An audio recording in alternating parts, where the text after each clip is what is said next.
And we're back. Yeah. Let's get into the Sunday preview, Joe. The Ravens play on Monday, so we can't talk about them. Shame. We'll You jump know right who we into can talk Washington. about? Who?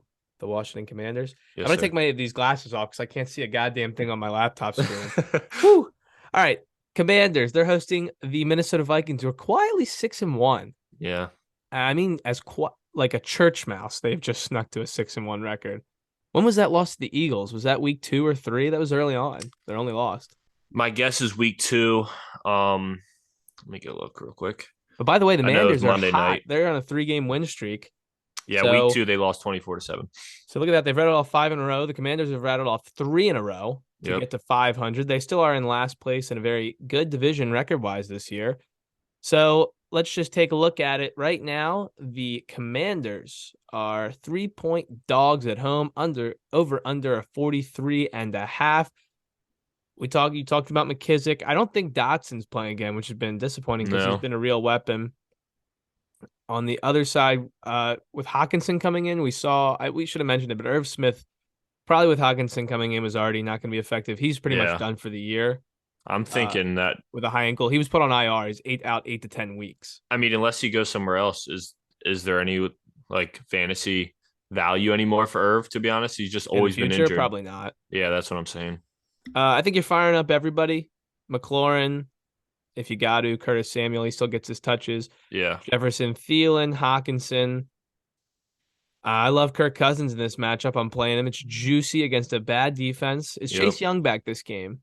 They haven't said if he's back, but he has been designated to practice. He practiced Okay. today, I believe. I'm not sure what capacity, but I would assume my gut guess would say next week he'll probably Okay. be out there. Maybe not for a full game, but at least out there.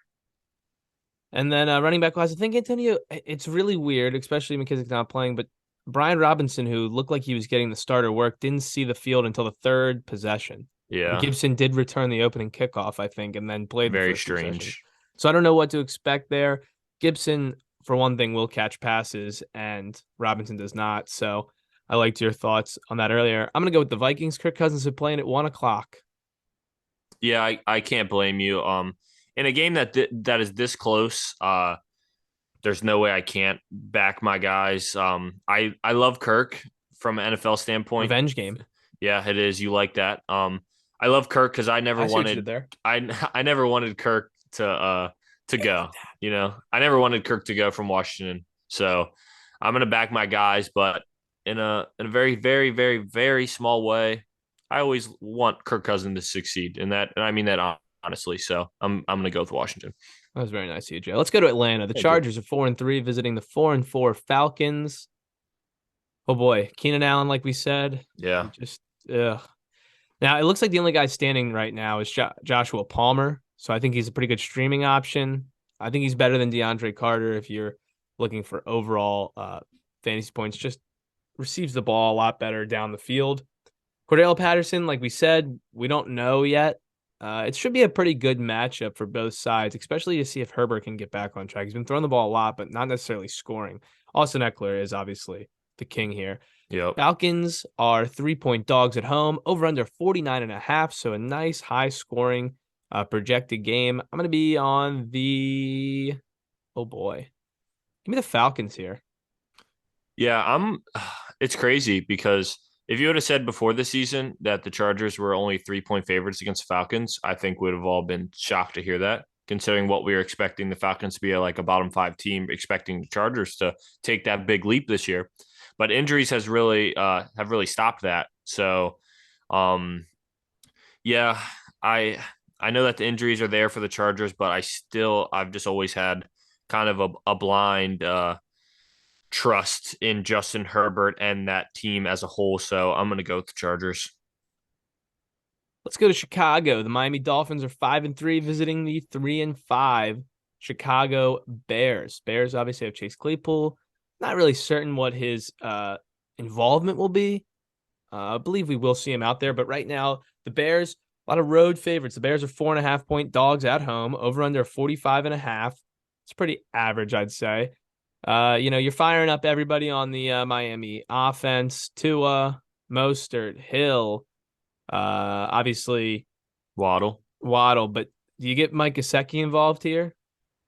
You might have to, considering there's 6 teams on bye this week. We mentioned it before. If there is if your tight end is on bye, Gesicki's definitely something you can look at because he gets involved in the red zone. I know on the footballers they were mentioning that Mike Gesicki's like routes and snap count actually went way down this past week, but he still found the end zone to get it done. So I think there's better streaming options out there, but in a pinch, I don't hate Gesicki getting a start. And Uh, on Darnell the Mooney. Yeah, well, who you starting in mm-mm. Chicago? I'll just say that. I'm No. starting David Montgomery.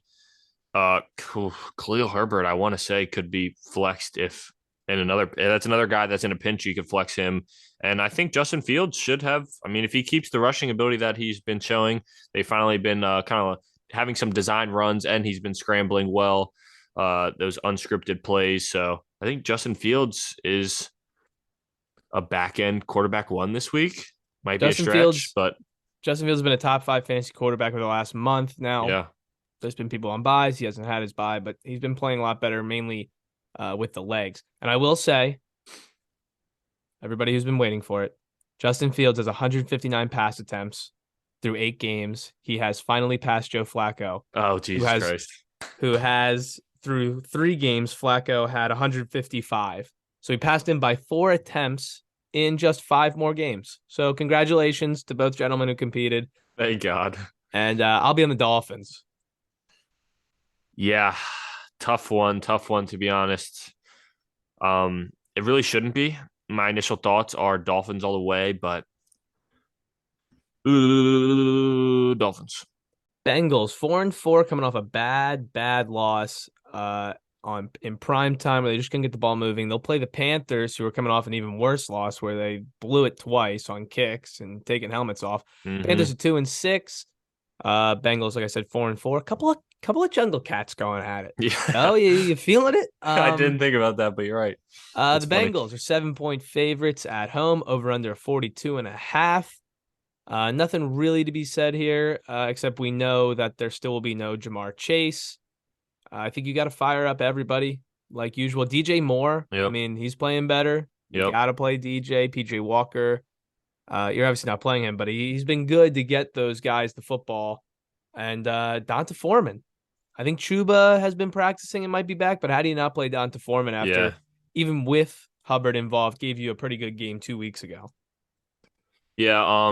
With Cincy being at home here, I'm definitely on Cincy with this game. I think the Panthers coming off of a tough one with Atlanta. Last time Cincy was at home, they actually played Atlanta. 35-17 was the win. And their game before that at home was against Dolphins, 27-15. Their last few games at home, they have really showed out for the home fan. So I'm gonna ride with the home team here and say that Cincy bounces back. I'm also on the Bengals. Uh, Playing Tyler Boyd, Hayden Hurst. Yeah, I Yeah, think you playing them all. I mean, yeah.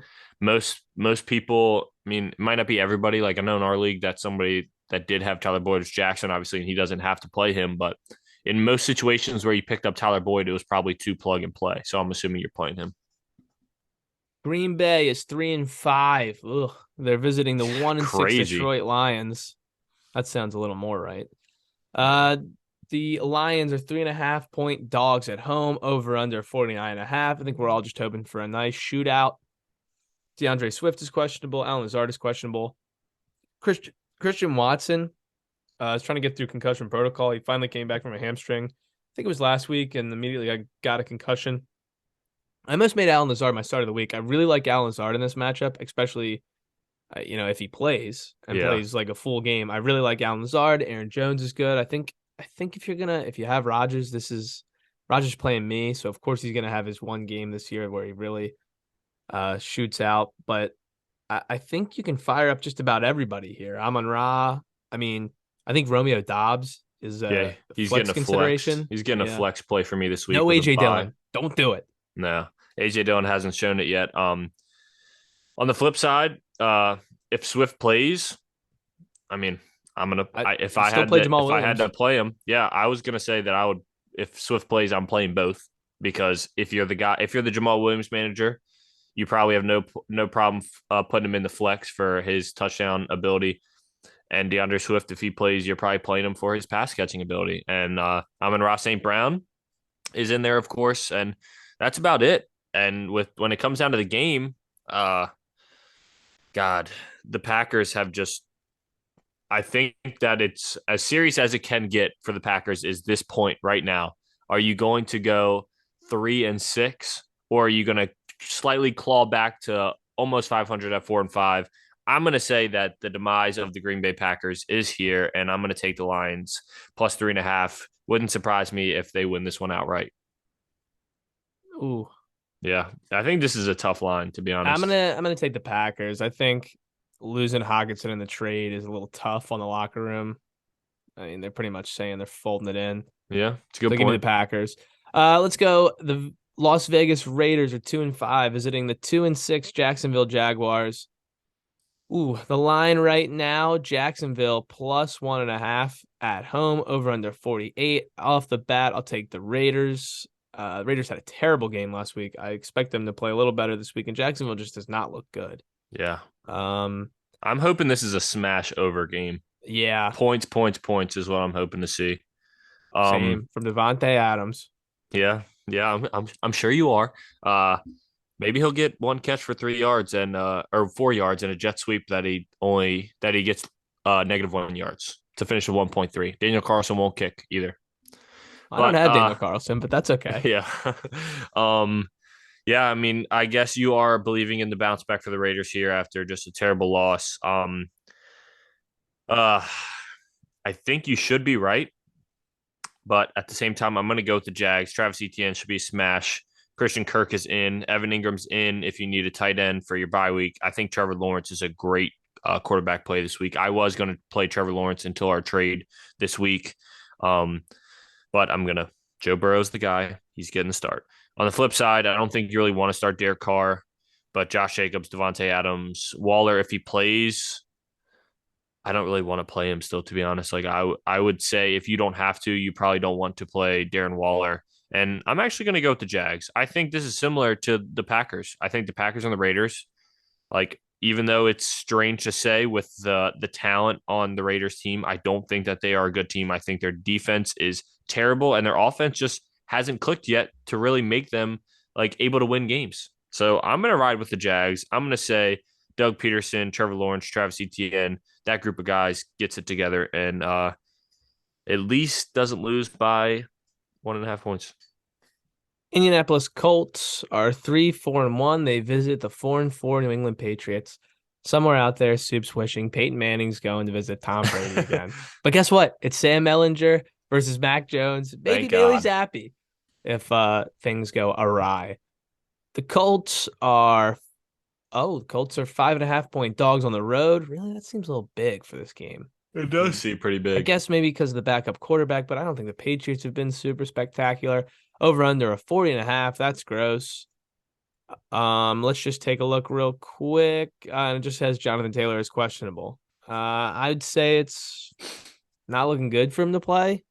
Mm-mm. Would you fire up Deion Jackson if Jonathan Taylor's out? There's no Nyheim Hines is gone. Zach Moss probably is not integrated enough, and he sucks anyways. I mean, last time we saw it, you know what happened. You know It it was a better well. matchup. This is not a great matchup, but Yeah, but the reason I think it's still kind of locked in, to be honest, if you have him and you don't have one of those top options to get him in your lineup, is because he got all the passing work last time when he was the starter. I think he had like 7 catches, 10. 10 catches, even better. He had a lot of catches and getting the That's more than groundwork. 7. That is more than 7. Um, he got all the passing work, all the groundwork. If Deion Jackson's the starter, especially with Naeem Hines gone, I think he should be in the lineup. But on the flip side, obviously Ramondre, I think, is in. He's getting the passing work and the majority of the rushing work as well. Jacoby Myers, your sit of the week. I still think he's in for most people. I know you're shaking your head no right now, but I think people that have Jacoby Myers have stuck him in as their like wide receiver 3 flex consistently throughout the year, and I think he's going to continue. You're making some good faces over there, and I'm going to ride with the Patriots. I think the Colts are just another team. Add them to the list that I think are not good, so I'm with the Patriots. Mac Jones has thrown 3 touchdown passes and 7 interceptions this year. So go Also, ahead I and think Michael give it to Pittman. Stevenson. I think Michael Pittman's fine, and you hold with him right Yeah. now. I know Yep. a lot of my buddies have asked if they should trade him. I think you just kind of hold with that. He is the best option. Hey, speaking of soup, the New York Jets, a tough loss last week. They're 5-3 now. They're hosting the division leading 6-1 Buffalo Bills. Here we go. Real test for the Jets. Now, Vegas isn't very happy with them. It's 11 and a half No, point they're not. line. Over under a 46. Zach Wilson is crazy to watch. You have no idea what he's going to do. Trying to make a play, I think, is the best thing that people have said about him. Trying a little too hard at times. I believe Von Miller's questionable, did not practice. I mean, their best pass rusher might not play this game. I don't know if it'll really matter. I'm going to be on the Bills here. So here's the thing.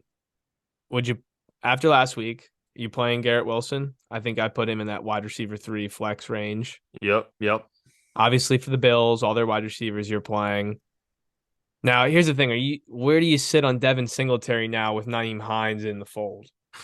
I think you still should be pretty safe for this week.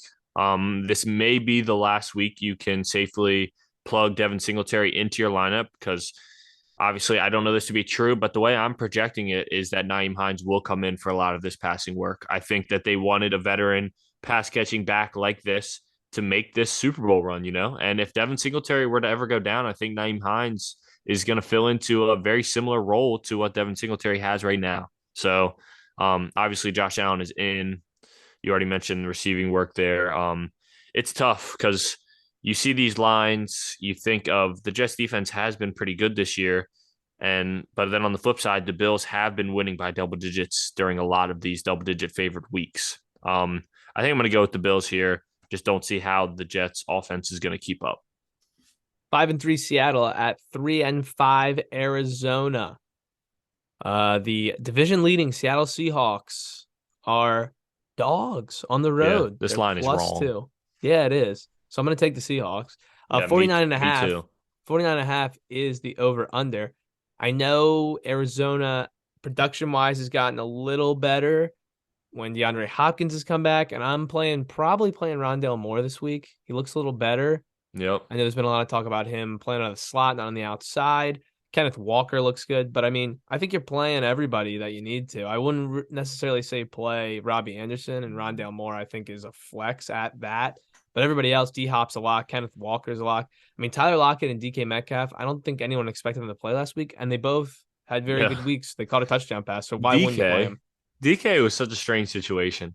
Gets carted off the field, smiling, and then they're like, "Oh well, good news. Like it's not as bad as we thought." But nobody's thinking he's going to play except for DK. He said he wants to practice that week.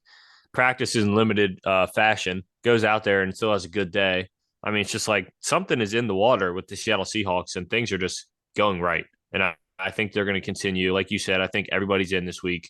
Pass catchers, running back, quarterback for Seattle.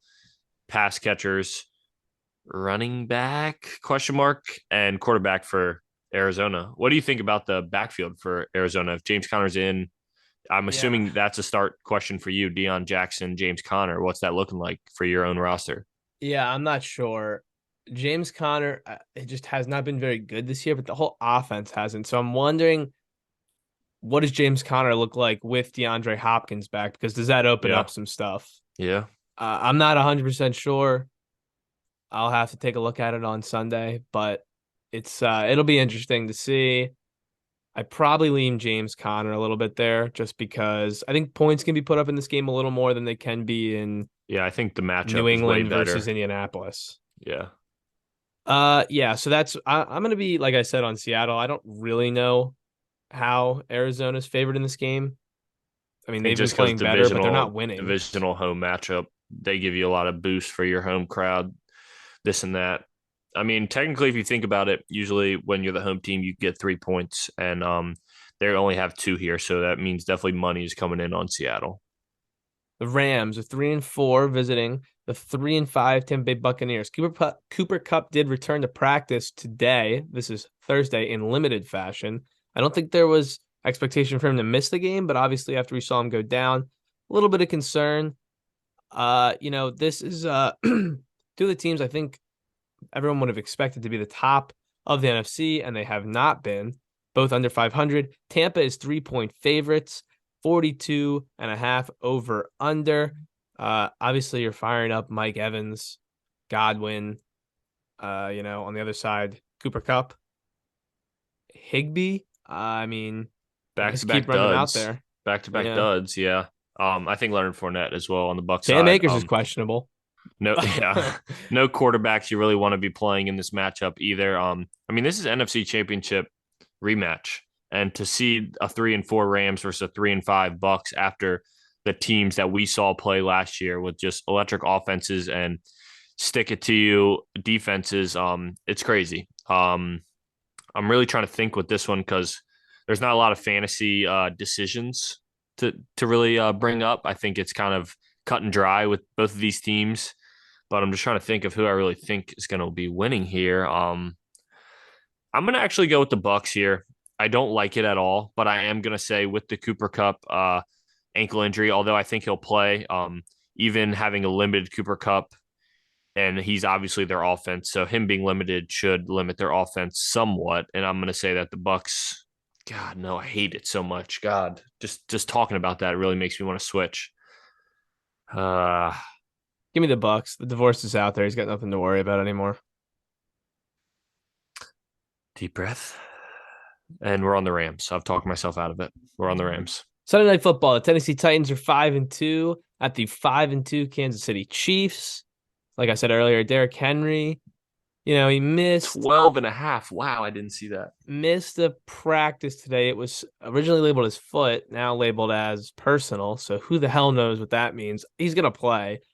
12.5-point favorite are the Chiefs, over under 45.5. Very interested to see what the wide receiver room looks like for Kansas City. What's Kadarius Toney going to look like? The backfield is sketch. I don't know. Like, Edwards-Helaire obviously came out on fire with just super efficient with the touches he's getting, but Pacheco's been named the starter. I have another league, so I'm very interested to see. Obviously, Kelsey, Mahomes. I don't think Tannehill missed practice today. Yeah, I don't think he's going to play. I don't know who in the world would you start in Tennessee besides Derrick Henry? Nobody? Nobody. That's the answer. I mean, there's someone in my other league still holding Austin Hooper. Did you know he was there? Yeah. I For didn't no know reason. For no reason. On the lineup, but yeah. But I'm very interested with Isaiah Pacheco too. I obviously have him in our league. Coming off a bye, there's just good. There's just a tingle where you think coming off the bye, like they're gonna work that in, get Isaiah Pacheco, switch up. So we'll see if it happens. Sunday night game, all eyes will be on it. We'll see what happens. I don't know how I can't not be on the Chiefs when I'm saying Derrick Henry is going to be my sit of the week, and I think the Chiefs are going to roll. I think I have to bite the bullet and take the 12.5. I'll take the Titans. The defense has been playing a little better. I think they can keep it close. As long as they don't get boat raced early, they should be able to keep this within the point margin of 12.5. So that was the Sunday preview. That's pretty much all we got. Joe, you got anything else to talk about? Yeah, it felt a little quick on the Sunday preview, but then when you think how many teams are on bye, I guess it makes sense. Minus 3 games. Yeah, the only thing I want to mention is that we do have a Twitter. That is at EastSideFF, capital ESFF at the end. Testoni will be editing and putting these podcasts out on Apple and YouTube at Eastside Fantasy Football. Shout out to you, Testoni, for always doing that. I know that those are long nights, so I appreciate everything you're doing there. And shout out to the boys. Everybody listening in the league, outside of the league. Thanks, everybody been listening. Yeah, it was we'll see if I finally win a game. Everything's lined up for me to win, so I won't. But hey, Ravens play on Monday. I don't have to coach this weekend, so for the first time all season, you're gonna get a good sit down Sunday, sit my fat ass down on the couch, and just sit there and lock in for 7 hours of commercial-free football. Good for you. Yeah, I know you've been missing out on that with doing the pre and post game stuff. So good for you. Get a nice little Sunday this week. And then coaching. I'm out. Maybe there. That'll bring good vibes. I'm out there, teaching the youth, Joe. No, I don't like to coach third. I like to coach first. And I like to call. I sit back there in the dugout and I call pitches. Come on, away. Nice. Gotta hit your spot. Yeah. So hey, it's week 9, 6 byes. So hopefully you survive and hopefully you get a win. This was the Eastside Fantasy Football Podcast for Nick Testoni and Joe Briner. We're out of here. Adios.